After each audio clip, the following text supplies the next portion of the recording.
Mazda, c'est le grand CX-60.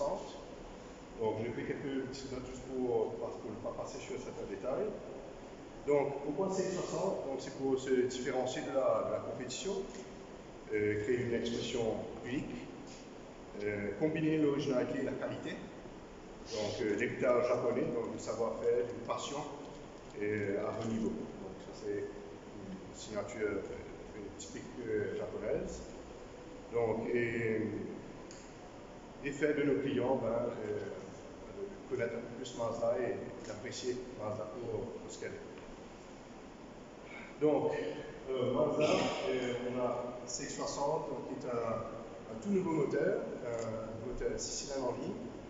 Mazda préférait aller sur un gros moteur, gros cylindré, que d'aller sur les petites cylindrées, bien entendu, boostées par le tout, qui répond parfaitement à Maurice, donc moteur moins sollicité, mais en plus de ça, un mild hybrid, donc c'est un 3.3 litres 6 cylindres en ligne, 280 chevaux et 450 Nm, donc qui est un coup quand même assez fort. Le but de ça, c'est, si vous voulez, un moteur downsizing, si on peut dire, est beaucoup plus sollicité, donc qui est appelé à monter un peu plus dans les consommations qu'un gros moteur qui a beaucoup plus de couple à bas régime, donc un 6 cylindres, donc si on peut compter à peu près donc 500 cm3 par cylindre, qui fait que c'est un moteur très couplé à bas régime, donc il sollicite moins d'efforts, obviously, consommation réduite. Donc le mild hybrid, c'est un mild hybrid boost, si on peut dire.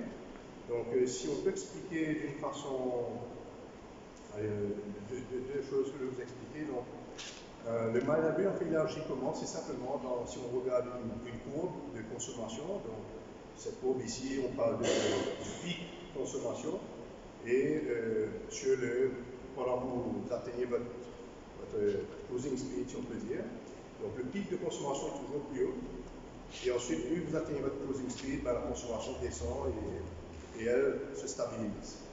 Donc, le but du mild hybrid, c'est d'agir justement là où se trouve le pic. C'est pour ça qu'on appelle un mild hybrid boost.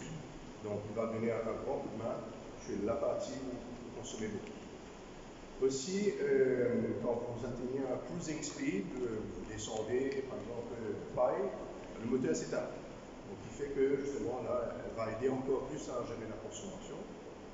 Et ensuite, vous savez que vous pouvez voir très grand, 4,7 m de long quand même.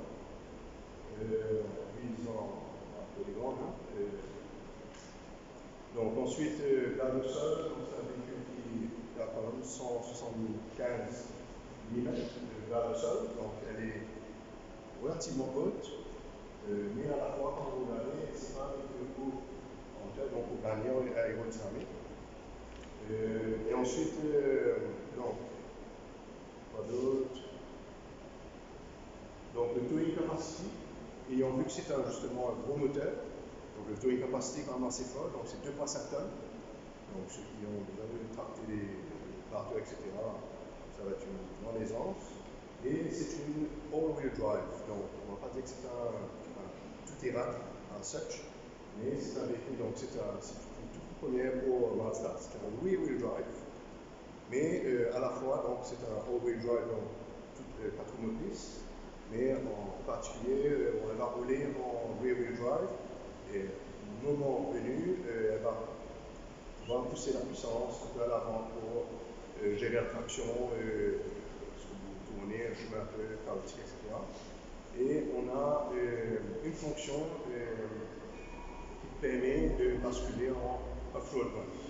Le off-road mode permet tout simplement de faire que le véhicule roule en 4 roues motrices permanentes.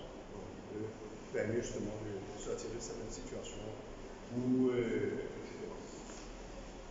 donc, ensuite, un point assez important, donc les suspensions, bon, ceux qui connaissent un peu plus la partie technique, si vous voulez.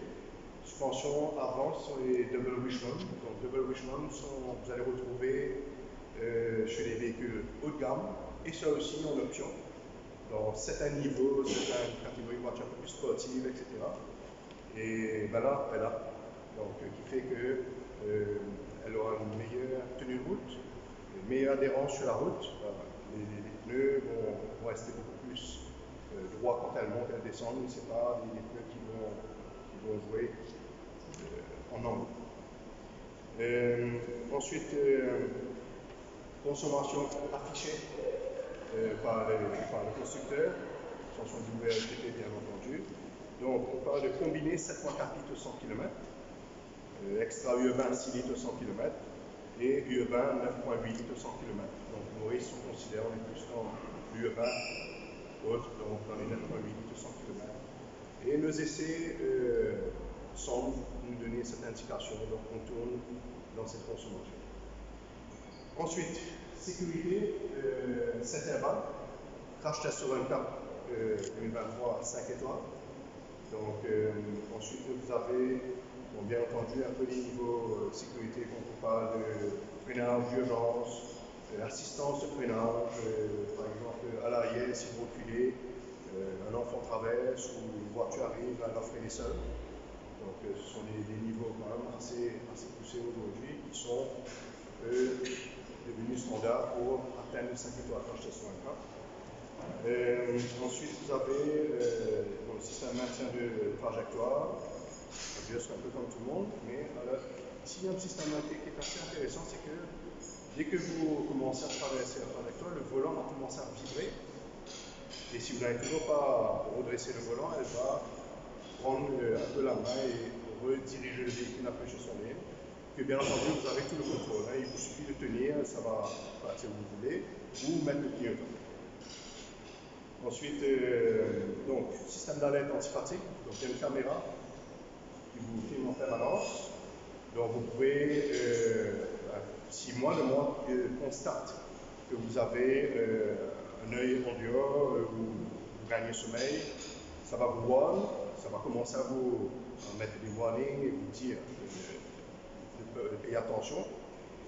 Et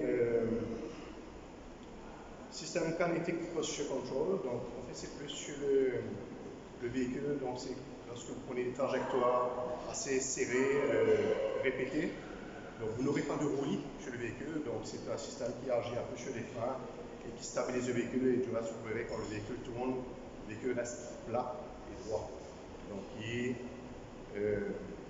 rassure en tout cas quand vous conduisez.